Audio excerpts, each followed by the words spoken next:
My name is Maria Dalton, and I'm about to turn 27 this year. I've been happily married, or so I thought, for 5 years. My son, Martin, just celebrated his 4th birthday. After getting married, I initially worked full-time, but I now balance a part-time role at the same company. My husband, Kevin, is 3 years older than me. Our relationship began with his persistent affection, but after marriage, I started noticing a different side of him, one that was more controlling. Kevin has a younger sister, Jane, who is 20 years old. Their significant age gap has created a dynamic where he dotes on her excessively. Before we got married, I thought their bond was just normal sibling closeness, but after our wedding, Jane's behavior started to change. She began visiting at random hours, unannounced, expecting to be served like a guest of honor without ever showing any gratitude.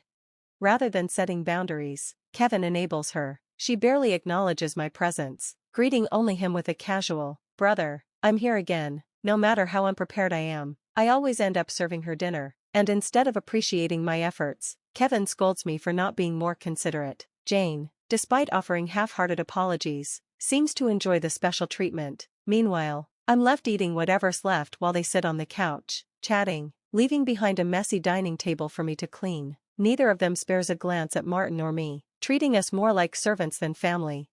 One evening, just as I was about to bathe Martin, Kevin suddenly barked an order, telling me to go buy a cake for Jane. Despite the late hour, Jane insisted she wanted it immediately. When I hesitated, Kevin blamed me for the delay, leaving me no choice but to take Martin along to the bakery. As we walked, I overheard their conversation from the hallway. They were mocking me, Jane questioning why Kevin married me in the first place, and Kevin not bothering to defend me. It stung, but I pushed the pain aside and focused on Martin, asking what kind of cake he wanted. He excitedly requested one loaded with fruit, and for a moment, our trip became a small, happy escape. We arrived just before closing time and managed to find the exact cake Jane wanted. I also bought one for Martin, hoping to make him happy despite the night's events. When we returned home, I served Jane and Kevin their cake before preparing Martin's. The moment I placed it in front of him, Jane pointed at it, claiming she wanted that one instead. Before I could react, Kevin took Martin's cake and slid it in front of Jane, ignoring Martin's protests. "I bought it with my money," Kevin said coldly. "I have the right to decide." That was the breaking point. I could no longer hold back my frustration. When I spoke up, Kevin didn't even argue, he simply threatened me with divorce. Martin, who had stopped crying by then, clutched my hand tightly. After a brief silence, he tried to console me in his innocent way. "Mom, I love strawberry cakes too," he said softly, taking a small bite from the cake Jane had originally wanted. Seeing him endure so much broke my heart. I quietly picked up his plate and, when Jane reached for it, I took Martin to the other room, letting him enjoy his cake in peace. Behind me, I heard Kevin apologizing to Jane for being stingy. I wanted to say something, to fight back, but I held my tongue, for Martin's sake. That night, after he finished eating, we bathed and curled up together in his bed. By morning, Jane was gone. I went about my routine, preparing breakfast, when I suddenly heard Martin crying. Running to his side, I was horrified to see his piggy bank shattered on the floor, his treasured savings, a gift from my father, gone.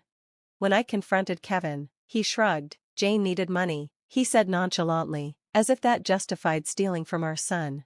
Holding a shaking and heartbroken Martin in my arms, I cried with him. It wasn't just about the money, it was about what it meant, the betrayal, the way Kevin always put Jane first, no matter who got hurt. For the first time, I couldn't hold back my anger. I let it out, voicing everything I had been swallowing for years. But Kevin didn't argue. Instead, he disappeared into the bedroom, returning with something I never expected: divorce papers. He shoved them at me and stormed out, slamming the door behind him. Martin, who had endured so much in silence, broke down completely, sobbing. Since the night before, he had always been strong, but this time, I knew, he had reached his limit, and so had I. I held him close, my mind racing. There was only one thing left to do.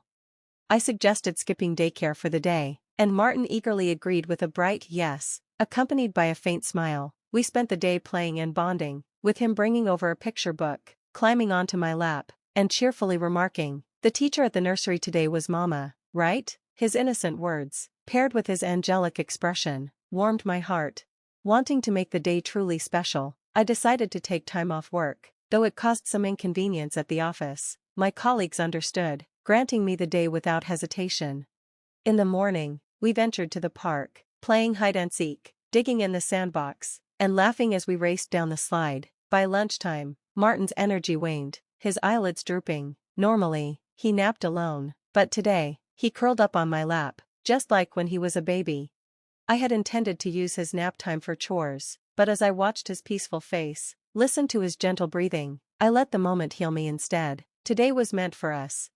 Then, the tranquility shattered. A noise at the entrance, the front door opening. It wasn't Kevin's usual time to return home. My instincts flared with suspicion. Holding my breath, I quickly slipped into the bedroom closet, clutching Martin close. A voice echoed through the house. Jane. Fear tightened around me as I listened to her rummaging, her frustration spilling out in muttered curses. Then, a phone call. She mentioned Kevin. They were searching for something. Minutes passed like hours until I finally heard the front door lock behind her departure. Slowly, I emerged from hiding, my mind racing. Why had Jane come here? What were they looking for? Suddenly, Kevin felt like a stranger to me. A wave of unease, disgust, and fear washed over me. I couldn't stay. Without hesitation, I packed essentials for Martin and myself, heading straight to the train station. My parents lived only 2 stops away, and though I hadn't called ahead, the moment they saw my face, they welcomed us inside without a single question. Later that evening, I told them everything: Jane's intrusion, my growing fears about Kevin. My mother, ever perceptive, suggested Jane might have been searching for my belongings, perhaps cash or bank cards. That possibility sent a shiver through me. Before Martin was born, I had been a successful CEO in the handmade goods industry. After marriage, I stepped back, entrusting the company to trusted friends while still working part-time and overseeing operations remotely. Kevin, however, had no idea I remained the CEO. I also knew about the hidden divorce papers he had tucked away. Maybe he assumed I had a significant amount of savings. While I'd mentioned receiving some financial support from the company, I had never disclosed the full details, not my position, not my actual earnings. It was a choice I made early in our marriage when I realized Kevin had no control over his spending. At first, he gave me only $2,000 a month for household expenses and insisted I quit my job to be a full-time housewife. But raising Martin on such a tight budget, especially with just $200 allocated for food, was impossible. I refused to quit. Eventually, Kevin begrudgingly allowed me to work part-time, though he later made me sign a post-marital property waiver through a lawyer, ensuring I had no claim to his assets if we divorced. Since Martin's birth, I had covered all his nursery fees, clothes, and essentials from my savings. Kevin never offered additional support, assuming I had enough tucked away. Now, considering Jane's financial struggles and Kevin's misconceptions about my finances, it was clear they were searching for my money. But they wouldn't find anything. I always carried my valuables with me, and more importantly, I had a separate savings account for Martin, untouched by their schemes. Despite leaving the house, an unsettling thought lingered: had Jane been entering our home even when we weren't there? And worse, had Kevin allowed it? Following my father's advice, I decided to store my valuables, including my cash cards, in my parents' safe. As I contemplated their desperation for money, Martin approached my father, tears streaming down his face. His beloved piggy bank was broken, his small savings gone. His heartbreak was palpable. My father, angered by the injustice, vowed to confront Kevin, but my mother urged caution. She suspected Kevin's sudden mention of divorce was a calculated move, to shift blame onto me and ensure the proceedings worked in his favor. Determined to uncover the truth, I decided to record our next conversation. My father's friend, a trusted lawyer, agreed to assist me. That evening, I returned home and began preparing dinner, my phone discreetly recording. When Kevin walked in, his first question startled me. "Where are your cash cards?" His demand confirmed my suspicions.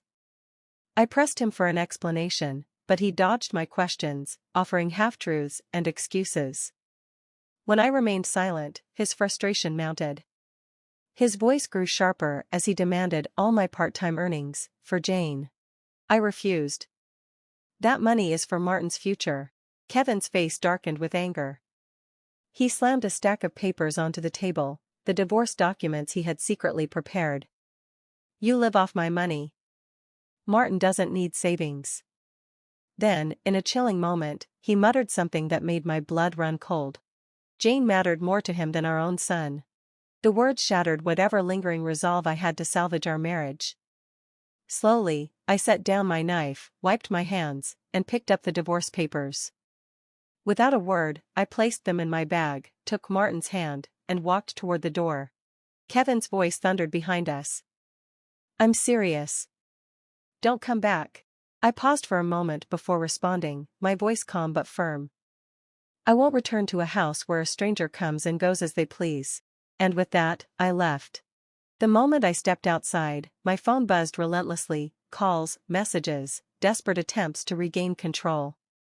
I ignored them all, shutting my phone off as I arrived at my parents' house.